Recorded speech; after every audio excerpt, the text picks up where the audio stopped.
Hey there, lovely ladies. Welcome back to another episode of the Grace-Filled Leader podcast, where we dive deep into the heart of what it means to live a life of freedom, joy, and purpose. I'm your host, Tanya Engesother, and today we're going to tackle a topic that hits too close to home for many of us: fear-based living, thinking, and leading. Sister friend, are you tired of constantly feeling like you're running on empty, trying to keep up with the demands of work, family, and everything in between? Well, it's time for a revolution, a guilt-free time revolution. Join me for my upcoming workshop, the Time Management Makeover, where I'll be sharing 4 game-changing steps to help you create more time for what matters most without the guilt. So say goodbye to overwhelm and hello to a life of balance and abundance. Ready to join the revolution? Head to the link in the show notes to reserve your spot today. And guess what? It's free. Welcome to the Grace-Filled Leader podcast. Do you want better work-life balance? Do you get stuck in patterns of perfectionism and people-pleasing? Have you always been an overachiever but never really felt good enough, no matter how much outward success you achieve? Do you want more time for the things that matter most? Well, you are in the right place. Here on the Grace-Filled Leader podcast, we focus on spirit-driven success and share the secrets to having better work-life balance as a busy woman in leadership. Here you will learn how to set boundaries like a boss, find peace of mind, and reclaim your time for the things that matter most. Hi, I'm Tanya, a wife, mom, leader, and certified Christian life coach. For most of my life, I tried to find worthiness through achievement. I spent decades people-pleasing and pouring myself into my work. I was looking for my value through the approval of others. This led me to feel burned out, empty, and exhausted. I had no time or energy for myself or my family. I realized that I was wasting time and energy looking for validation in all the wrong places. But my life changed when I finally surrendered and God showed me a different way. It is my mission to help you start living the abundant life God has for you. If you're ready to become fueled by grace and find freedom from people-pleasing, if you're ready to multiply your time and impact as a Christian woman in leadership, this podcast is for you. Roll up your sleeves, sister friends. It's time to get after it.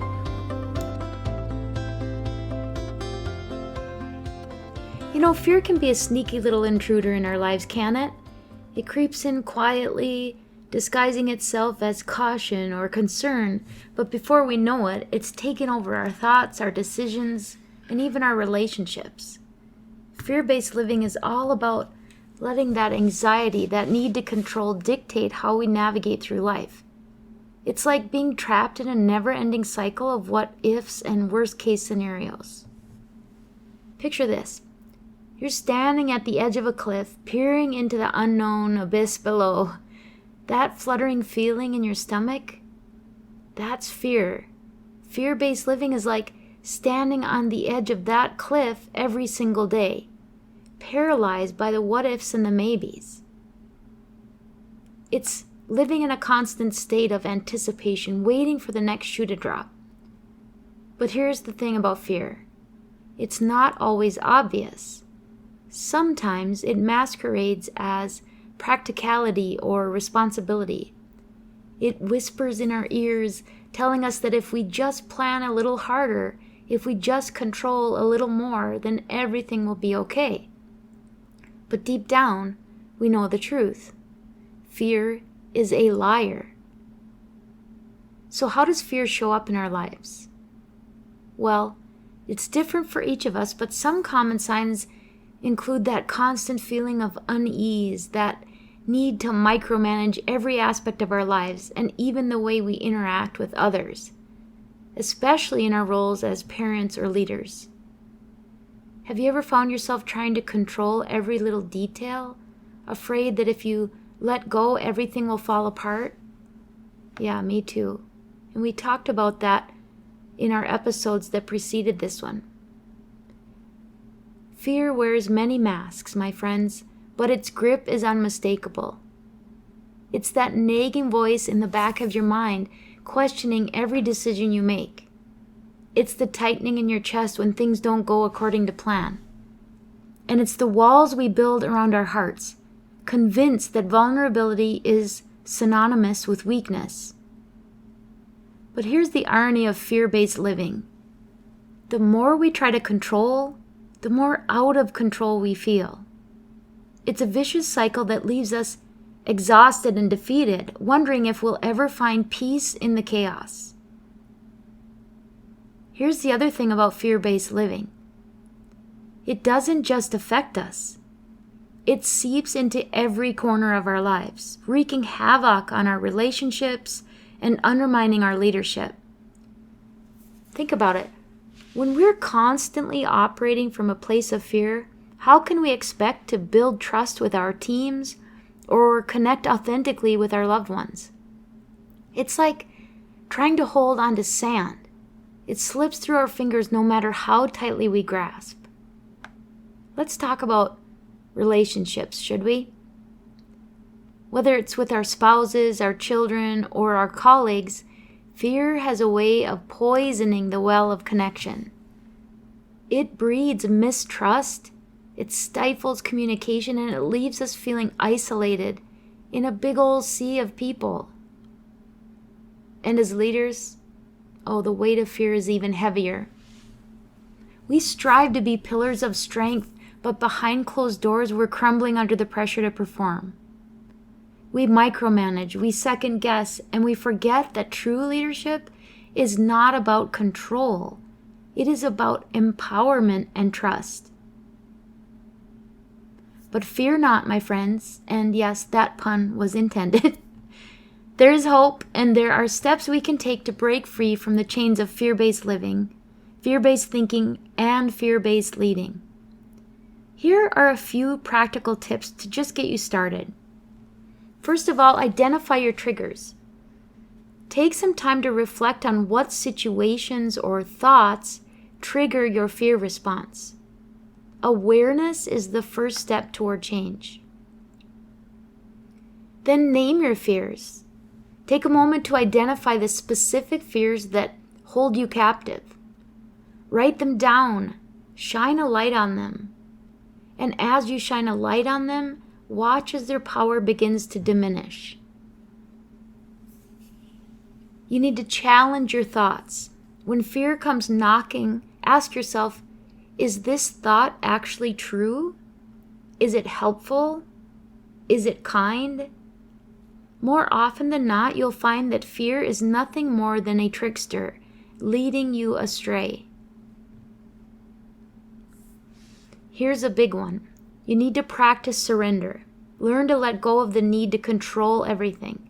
Remember, we cannot control the outcomes, but we can control how we respond to them. Practice gratitude.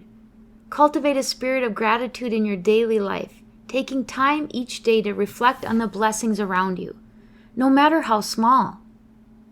Gratitude has a way of shifting our focus from fear to one of abundance. Another tip is to embrace vulnerability. Lean into vulnerability, my friends. It is not a sign of weakness. It's a testament to your courage and authenticity.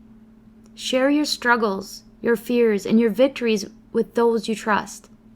And watch as the walls come tumbling down and you actually build trust with them. Seek support. Don't be afraid to reach out for help, whether it's through counseling, coaching, or simply confiding in a trusted friend. Having support can make all the difference on the journey to freedom from fear. And finally, trust in God's plan. Lean on faith. Trust that God has a plan far greater than anything you can imagine, and if we hold too tightly to our false sense of control, we delay the goodness He has on the other side of our trust. Remember this: you are stronger than you know, braver than you believe, and loved beyond measure. Fear may knock at your door, but it's up to you whether you let it in. Choose courage, choose faith, and choose to live a life free from fear's grip. Until next time, my friends, may you walk in the light of love and the freedom of faith. And always, I pray that the Lord fills you with gratitude, peace, and His amazing grace. I pray this episode blessed you, spoke to you, or encouraged you in some way. If so, please share it with a friend and head on over to Apple Podcasts to leave me a review. That's the only way for me to know if you're enjoying the show. Nothing blesses me more than to hear from you. Also, come on over to our free Facebook community.